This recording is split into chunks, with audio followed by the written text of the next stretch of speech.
인도 시장 공략 강화와 생산 라인 다변화를 위해 현재 삼성 스마트폰 절반 가까이를 생산하는 베트남 공장 라인 일부를 옮길 것이란 관측이다. 18일 이코노믹 타임스 나우 등 인도 현지 매체 보도에 따르면 최근 삼성전자 인도법인은 향후 5년 동안 약 400억 달러 규모로 스마트폰을 확대 생산하겠다는 계획을 인도 정부에 제출했다. 현지 매체들은 삼성전자는 인도 현지서 스마트폰 생산량 확대를 위해 매년 약 1억 5천만 대를 생산하는 베트남 스마트폰 공장 생산 라인 상당수를 인도로 옮길 예정이라고 예상했다. 현재 삼성전자가 전 세계 공장에서 연간 생산 가능한 휴대폰 물량은 약 3억 2천만 대 수준이다. 이 중 삼성전자가 인도 노이다 공장을 통해 매년 약 1억 대 규모의 휴대폰을 생산하고 있다. 만약 베트남 생산 라인 일부를 인도로 이전한다면 인도 시장 점유율을 더 끌어올릴 수 있을 것으로 보인다. 인도는 중국에 이은 세계 2위 스마트폰 시장이다. 노태문 삼성전자 사장은 취임 후 미국 샌프란시스코에서 열린 기자간담회에서 신흥 시장인 인도는 중요한 시장으로 제도약을 위해 많은 연구를 했다며 오지 시장이 열리는 상황에서 새 폼팩터와 새로운 경험을 제시해 업계를 선두해 나갈 것이라고 밝힌 바 있다. 실제 지난 9일 시장 조사업체 IDC에 따르면 삼성전자는 올 2분기 인도 스마트폰과 피처폰을 합친 휴대폰 시장에서 24%의 점유율을 기록하면 중국 스마트폰 업체 샤오미와 비보를 제치고 1위를 채탑해냈다. 인도 휴대폰 시장은 피처폰 시장이 아직 전체 휴대폰 시장에서 40% 내외 비중을 차지하고 있다. IDC는 삼성전자 M11은 2분기 인도에서 가장 잘 팔린 상위 5개 모델 중 하나였다. 온라인 전용 M 시리즈가 오프라인 채널에도 출시되면서 점유율이 올랐다고 설명했다. 앞으로 인도와 중국 간 외교 갈등이 지속됨에 따라 삼성전자가 반사 효과를 얻어 점유율이 더욱 확대될 것으로 전망된다. 베트남에서는 베트남판 삼성이라고 불리는 핑크롭 계열사 핀스마트가 지난 7월 놀라운 발표했습니다. 우리 손으로 5g 스마트폰을 만들었다고 열광한 것입니다. 이것은 퀄컴과 공동 개발하고 한국 기업들의 부품을 가져다가 만든 것이었지만 스스로 만들어낸 것처럼 자랑스러웠습니다. 빈스마트는 이미 한국산 부품으로 보급형 스마트폰을 만들어 배터리 현지 시장 점유율 18%를 차지하고 있습니다. 삼성전자가 1위 중국 오포가 1위를 차지하고 있지만 빈스마트는 하반기 신제품에 있다를 출시해 점유율의 30%까지 높이겠다고 큰소리 치고 있습니다. 빈스마트는 스마트폰에서 자신들이 성공신을 이뤘다면서 이것을 스마트TV 등 가전 시장에까지 이어가겠다고 했습니다. 하지만 최첨단 기술이 집약된 스마트TV 등 가전에서는 한계를 드러내며 낭패를 보고 있습니다. 빈스마트는 스마트TV를 내놓고 잘 팔리지 않자 판매 가격을 낮추고 고가 사은품을 증정하며 시장 점유율을 높이기 위해 안간힘을 쓰고 있습니다. 빈스마트가 생산한 스마트TV 스마트는 949만 동 하나로 약 48만 5천 원, 스마트폰은 239만 동 하나로 약 12만 2천 원이었습니다. 이렇게 저렴한 제품을 빈스마트면 잘 팔리지 않자 이보다 10에서 20% 저렴한 가격에 판매했습니다. 하지만 현지 전문가들은 빈스마트가 고전을 면치 못하고 있는 이유는 가격이 아닌 품질이라고 지적했습니다.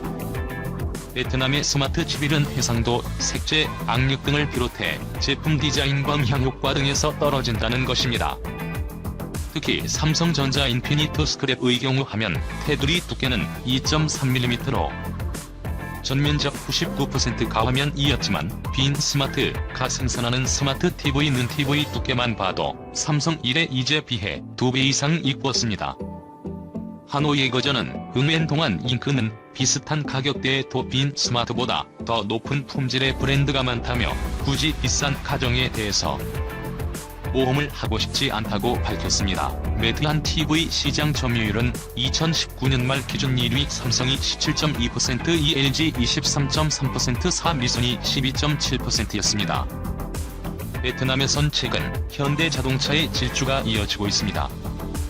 지난 12일 현대채 베트남 합작법인인 현대탕콩은 돌타를 두르고 1회를 견고히 하고 있다고 보도되며 양상황 격차는 얼간이 1300년대로 대폭 확대됐으며 누적 판매량도 5136대로 벌어졌다고 했습니다. 또한 기아자동차 도세라토 판매 호조에 힘입어 지난달에 2961대를 판매하여 현대차 도요타에 이어 톱3 이름을 올렸습니다. 이렇게 현대 기아차가 일본차를 밀어내고 베트남 시장을 장악해가고 있는 것 같지만 여기에서도 베트남의 숨은 야심이 드러나고 있습니다. 링그룹은 지난해 자동차 제조차 의사 빈페스트를 통해 현대 자목자를 뛰어넘겠다고 천명했습니다. 빈그룹의 보험 해정은 그동안 동남아시아에서 어느 기업도 성공하지 못한 자동차 독립을 하겠다며 최근에도 최첨단 자동차 공장을 짓는데 35억 달러 하나로 약 4조 1,800억 원을 쏟아부었습니다. 동해정은 베트남의 제1의 수출황인 하이퍼의 최첨단 스마트 팩토리를 건설하고 현대자동차처럼 머지않아 자동차를 수출하겠다는 야심을 품고 있습니다. 베트남 최초이자 유일한 자동차 제조기업인 빈페스트는 2018년 첫 자동차를 개발하여 올해 1사분기 총 5,124대 자동차를 판매하여 베트남 시장에서 위에 진입했습니다. DPS는 앞으로 전기 자동차 도시범 양산하고 이를 전세계에 판매할 예정입니다. 그런데 문제는 과거 중국이 한국의 기술을 탈취했듯이 베트남 대이 같은 수법을 쓰려는 정황이 포착되고 있다는 것입니다. 지난해 마베트남 정부와 연관성이 의심되는 해킹 조직이 현대자동차 대턱에 침투하여 지식재산권 탈취를 시도하는 것으로 나타났습니다. 블룸버그 통신은 APD 30일 알려진 베트남 해킹 조직이 최근 2년간 사이버 첩보 활동을 급격히 늘렸다고 보도했습니다.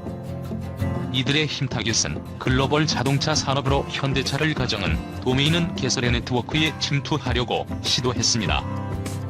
이베토라 메이킹 조직은 현대차뿐만 아니라 BMW와 도요타를 노리기도 했습니다. 베트남의 해킹 조직은 중국 해킹 조직이 산업 기밀 유출 시 사용하는 수법을 모방하면서 정교하게 진화해왔다고 했습니다. 베트남 정부는 작년부터 메이크 인 베트남이라는 캠핑 투어를 밀고 있습니다. 10만 개의 첨단 기술을까지 도정 회사를 만들어 2030년까지 이 분야 세계 30위 안에 오르자는 목표를 내걸었습니다. 하지만 아직까지 자국의 기술로 모터가 야한 못 만드는 수준이기 때문에 전문가들은 그저 공연불에 그칠 것으로 보고 있습니다. 이 같은 구호를 외치면서 베트남은 한국의 4산업 동맹이 되자며 기술을 이전해 달라고 말하고 있습니다.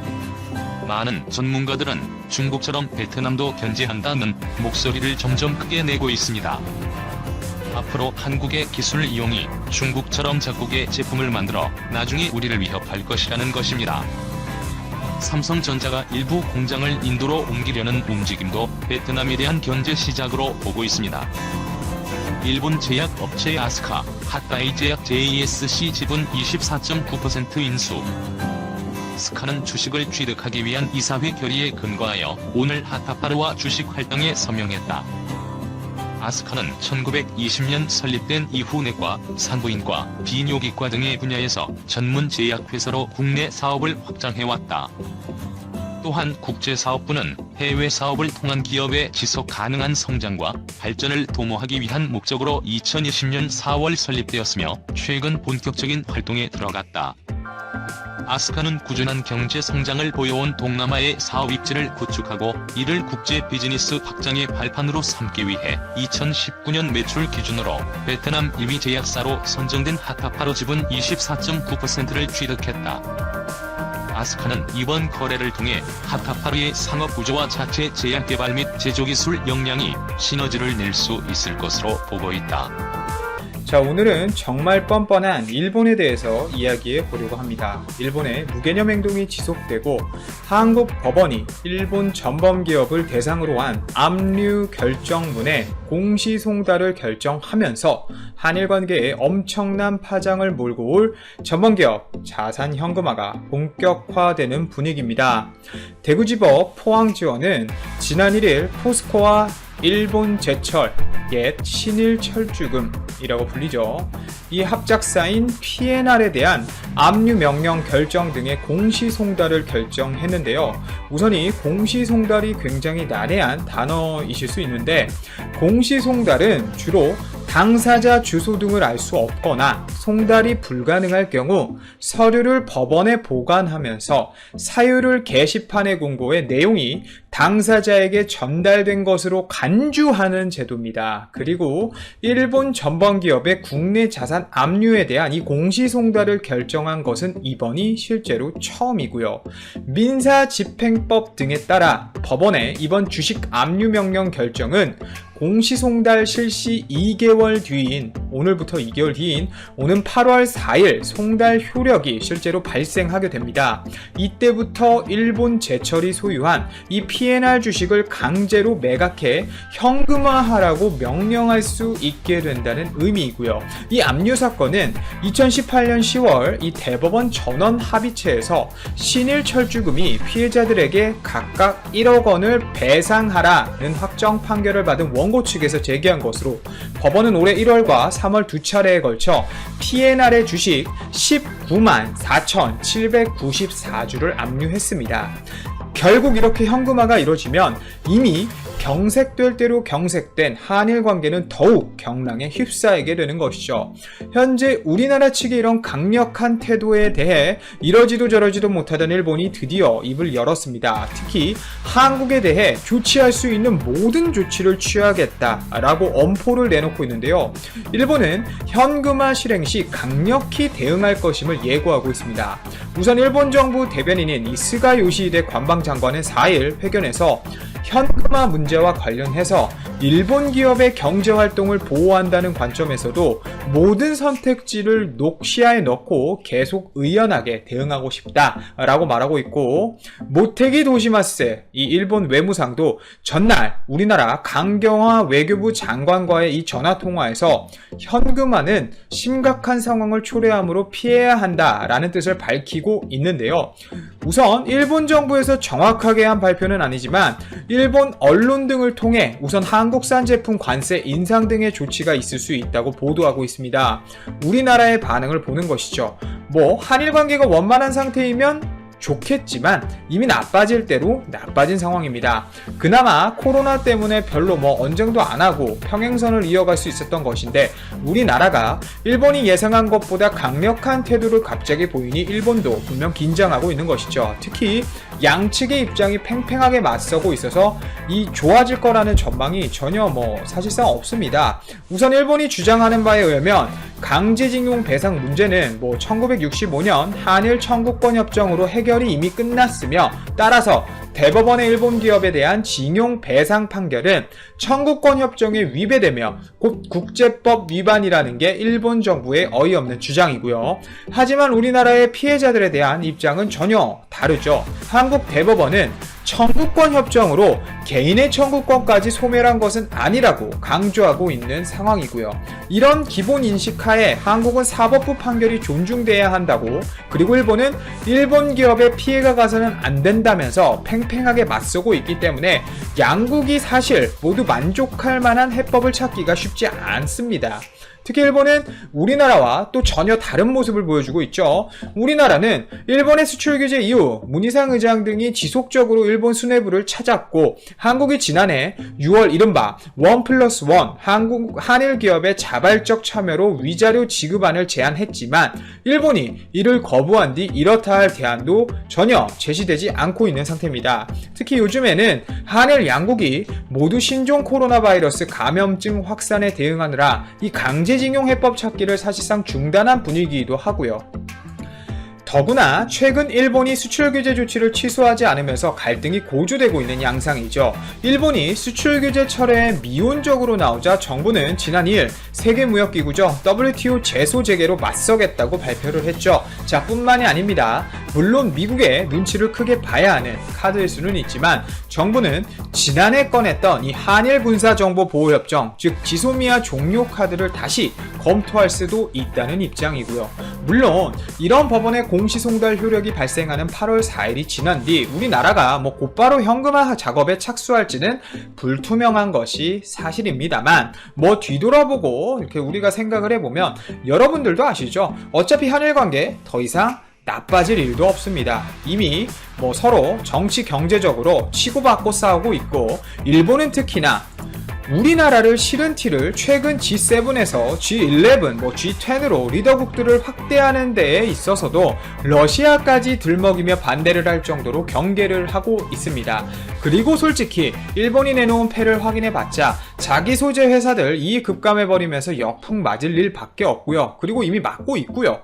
그리고 또 금융 제재도 97년도도 아니고 해봤자 다른 X로 대신하면 되는 거고 진짜로 금융이 약점이었다면 애초부터 작년에 반도체 소재가 아니라 금융으로 진작에 계속 압박해 왔겠죠. 그리고 저런 일본 수뇌부 원숭이들의 발언에 의해 또 일본은 안 그래도 어려운 상황에서 더 어려워지게 생겼습니다. 한국 내 일본 기업 자산의 현금화가 이뤄지면 한일 관계는 심각한 상황을 초래할 것이라고 사실상 협박성 발언을 한 사실이 알려지면서 일본 제품 불매 운동을 더 활발히 하자는 의견이 우리나라들 시민들 사이에서 나오고 있는데요. 일본의 수출 규제 조치로 이 지난해 7월 시작한 불매 운동을 더 공고히 하자는 취지인 것이죠. 실제 일본 제품 불매운동 여파는 상당한 편입니다. 지난달 일본산 소비재 수입액은 담배와 맥주, 자동차를 중심으로 큰 폭의 감소세를 지속해 왔고요. 좀 알아보면 관세청 등에 따르면 4월 일본산 소비재 수입액은 1년 전보다 37.2% 감소한 2억 4,962만 6천 달러로 집계되었습니다. 5월 전체 소비재 수입액도 약 10% 줄었지만 일본산 수입재 수입 감소폭이 훨씬 더 컸고요. 일본산 소비재 수입액 감소폭은 올해 1월 35.9%에서 2월 조금 15% 정도로 둔화가 됐다가 3월 다시 17.7%에 이어 지난달 다시 30%대로 확대되었습니다. 특히 일본산 맥주 수입액은 63만 달러로 1년 전보다 무려 약 90% 급감했는데 2년 전이죠. 2년 전만 해도 2018년 기준 한국은 일본 맥주 업계의 최대 해외 시장이었는데도 불구하고 수출 규제 조치가 딱 단행된 작년 7월 이후부터 급감으로 돌아서면서 올해에도 2월 마이너스 93%, 3월에 마이너스 87%의 감소세를 이어가고 있습니다. 자, 이뿐만이 아닙니다. 자동차 시장도 상황은 비슷한데요. 한국 수입 자동차 협회 통계에 따르면 지난달 렉서스, 토요타, 혼다, 닛산, 그리고 이제 철수하는 인피니티, 닛산 등 대부분 일본 브랜드의 판매량이 급감했죠. 일본산 자동차 수입액은 작년 4월보다 약 60% 줄어든 6,200만 달러 수준으로 집계되었고 전월 대비로도 약 15% 감소했습니다. 전체 자동차 수입액에서 일본산이 차지하는 비중도 올해 2월 10.6%에서 지난달 5.5%로 줄어든 것이죠. 자, 이뿐만일까요? 패션업계도 착살났죠. 일본 브랜드 고전은 지속되고 있습니다.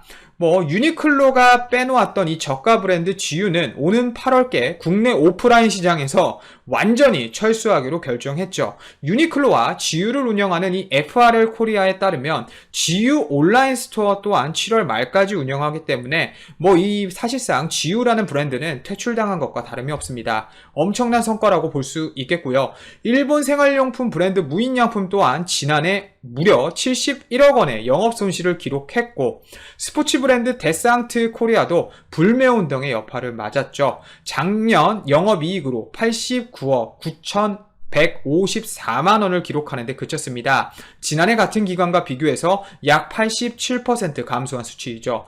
가장 아쉬운 부분이 게임 및 컨텐츠 부분이라고 할 수 있는데요. 최근 닌텐도사의 동물 모시기를 많이 한다고 하시더라고요. 제가 이름은 잘 모르겠는데 실제로 게임 팩을 구하지 못해서 높은 중고가를 형성하고 있기도 하고 품절 상태까지 보여주고 있다고 하는데 개인적으로 이 부분이 가장 아쉽습니다. 어찌되었건 다시 한번 일본에 대한 인식이 우리나라 입장에서는 나빠질 것이 분명하고 우리나라 법원의 판결이 시작되었고 우리나라도 전혀